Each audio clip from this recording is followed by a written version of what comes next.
Alright, so this will be my review of the TWH Oshkosh front discharge mixer. As you could see, this one is in Murphy Concrete Corp. A very nice livery, probably the nicest that I have, and it just balances very well. So to start off, it has a decent suspension, as you could see. You know, a lot of these models, they have nice suspension, but unless the model would weigh maybe 10-15 pounds, it doesn't actually work. But it's there, and you can see that it is pretty nice. Front axle does turn. It turns more towards the passenger side than it does on the driver's side for some reason, but you can see that it does turn. And they're hard to turn, but they do turn as well, but it's very limited. It's barely any. Anyway, looking at the front of the truck, a really nice livery, as you could tell. The red itself is also really nice, but looking at the front, you can see the tire, and the rim, I believe, is painted silver, so it's not actually like a reflective chrome or whatever, but it actually does look very nice. I mean, I guess it would look nicer chrome, but you know, nothing you could do. Over here, coming up the cab, and what I say is a really nice feature is there's etched I guess catwalks to go up into the cab, so that's really cool. I really enjoy how they did that.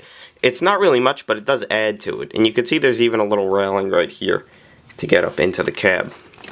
And now looking at the front of it, I'm not going to show you the front just yet, but to go along with the cab, you can see the mirror here, and the cool thing is there's a hose, and then there's a little nozzle on the end, and the hose does move, you know, assuming that's to wash out the top.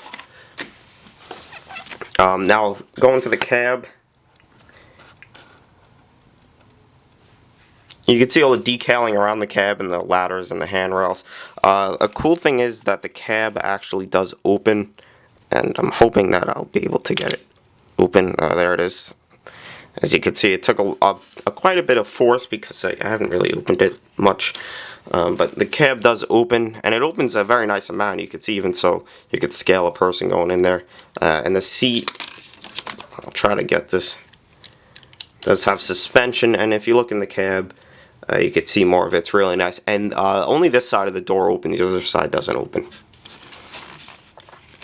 Over here, assuming this is the water tank for your hoses, so that looks really nice. You can see there's even on the side here to check the level of water. That's pretty cool. And down here, you can see the auxiliary axles, what I call them, because they're just smaller. Are singles, and then the other ones are dualies. So that's interesting.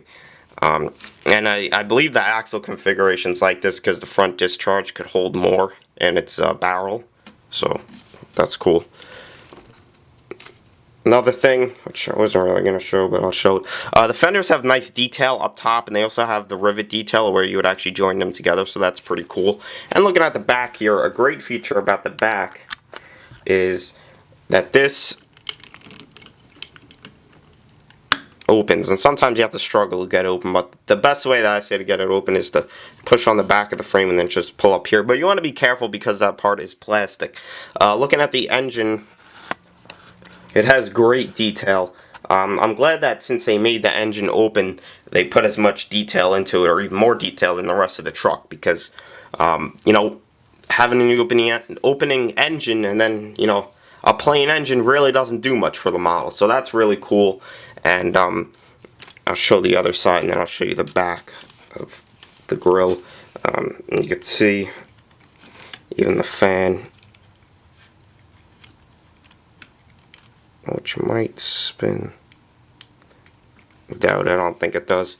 Now the cool thing about the back as well is, and the way it just goes on is it locks into those little plastic tabs, and I'll show you that in a second. But the cool thing about the back, maybe I'll be able to get it to focus, but real quick, the back is completely etched through, and it's metal, so that's also pretty cool. And I forgot to show this, but here is to what I believe is the battery box. You have your rubber mud flaps, which actually are rubber, and they say Oshkosh on the back. And over here you have another tank. Not exactly sure what it's for, maybe diesel. Sorry, not sure what it's for. Over here you have the motor to spin the barrel. Pretty detailed. You can see there's lines running to everything, which is really nice. And here's the actual barrel. And I must say, I really like the detailing on the barrel. You can see right up close, really nice and crisp. And I like the flag on it. I think that the livery goes well, very well together. And if you're wondering, yes, the drum does spin. And it does spin at 360. So, and you could spin it anyway, so that's also really cool. If you want to get inside and chip out the old concrete, there you are right there. And a great thing is that the drum actually does roll on these rollers. And if you look, there's this black line here, and that's what represents where it would roll on the rollers. And they actually are rubber, so it does roll on them, which is cool. And under here you have some more detail. There's to what I believe is the drum, actually the water storage. And over here, you have an interesting little piece, which is this right here. You can see there's like tabs on it. What it's for is to store the extra chutes, which is very hard to do, which is why I don't store them. But if you put them like that, they give you like this little elastic band, and you're supposed to clip it on there and then clip it on there. It's just very hard to do, so I just put it there. You know, it's really not going to fall off. Coming to you know, the end of it, and I guess you could say the most important part, the chute and the discharge. So this will spin out, and then they fold down like this. And then if you're wondering, and I'll have to zoom in for this, there's little tabs on the end here, as you could see, and the way you put them on, it's just like that, and then you just fold them down, and then they click into place. So you could have the extensions. You could have one more as well, but I just put it like that. So looking at the chute, you can see it's pretty detailed, which is nice. And what's interesting is, to fold the chutes up, you actually have these little cylinders, and they work perfect, which is nice. And they will hold the entire chute, as you can see. So that's really cool. Now, I'll give you an idea of how much it will rotate. So we'll go to the right, actually in towards the axle, so it goes in pretty far. And it'll go in towards the left of the driver's side, passenger side, vice versa. Looking at it, you can see that's all the way down, and then that's all the way up. So it almost goes level, which is cool. I like that a lot, and the cylinder does actually work. That's right there, and it looks like it's on a ball joint, which is cool. Front of the truck has a hitch and some lights and some more warning labels and decals. And over here towards the mirror, you can see it has another hose. Going up top,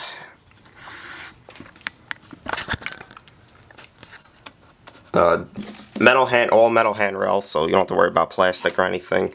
The chute here, or I don't know the exact term, does open like so. I'm not exactly sure why. I don't think it's for when it's under the plant, but whatever reason it is. And there are cylinders to hold it. And if you look at the catwalk up top here, you can see that it is etched through, which is really cool. And one thing that I totally missed, and I'm sorry about this, is if you look down here, and you look in the back right here, you can see there is a ladder to actually get up there, so that's cool as well. And there's another hose right there. So all in all, it retails for $219, which can be pretty expensive, but I guess if you're into trucks and concrete models, you really don't have much of a choice out there because there really isn't many made. So a little pricey, I will admit that, but they're always on sale at diecastmodels.co, you know, for pretty much any occasion. So if you're interested in buying one, I suggest buying it from there. The link will be in the description to buy it. There are many other liveries. So anyway, guys, I hope you enjoyed the review. I really didn't want to take too long. I planned on it being 15 minutes, but I got it under 10, which is good. So hopefully I'll work on making my reviews not so long. So anyway, guys, once again, hope you enjoyed, and take care.